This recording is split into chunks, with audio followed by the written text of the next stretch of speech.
Welcome to our food discovery. Our menu for today is lechon manok with beer, mustard, and honey. But before we go cooking, let us know first what is healthier. Is it beer or cola?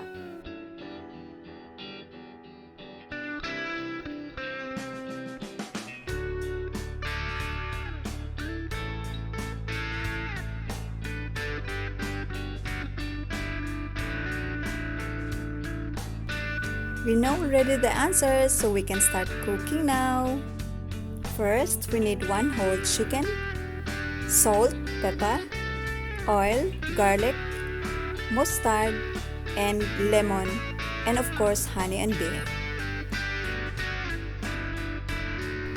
Put the ingredients in the bowl according to its measurements and mix them well.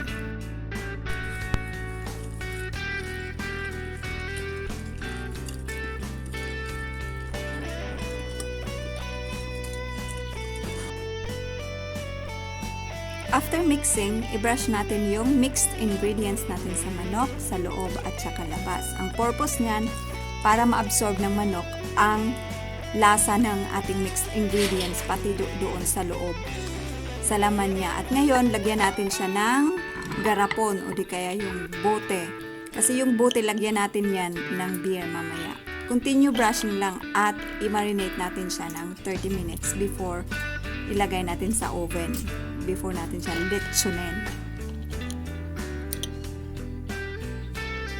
Ayan, lagyan na natin ng beer sa loob. At saka yung rest ng mixed ingredients natin, ilagay din natin, i-mix natin siya sa beer.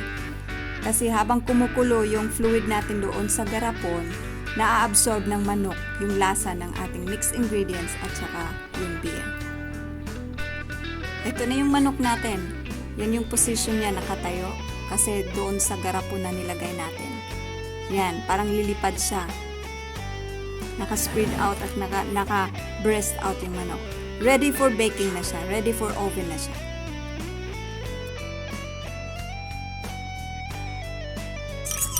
Now, let us prepare our honey. I-brush natin yung honey doon sa manok para maging crispy yung skin niya. Lagyan natin ng konting lemon extra.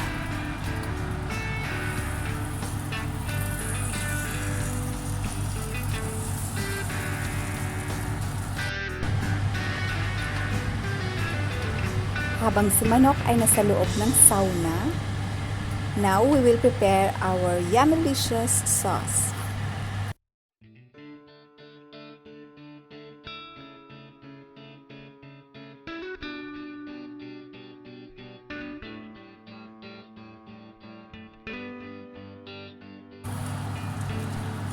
Ayan na po yung manok natin. Well done. Well baked na po siya. Ready to rumble na. Kaya i-prepare na natin ang ating table.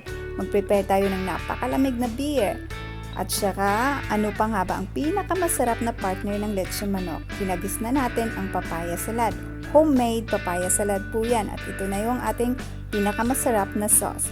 Honey, lemon, salt and pepper. At of course, yung rice natin. Pero pwede po natin siyang partneran ng pommes or french fries.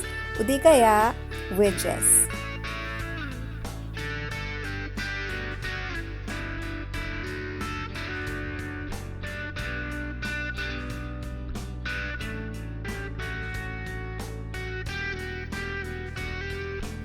Let's try now while our chicken is still hot. So we don't need knife because our chicken is so soft and crispy. Guten Appetit! Thank you for watching. Until next time, bye-bye!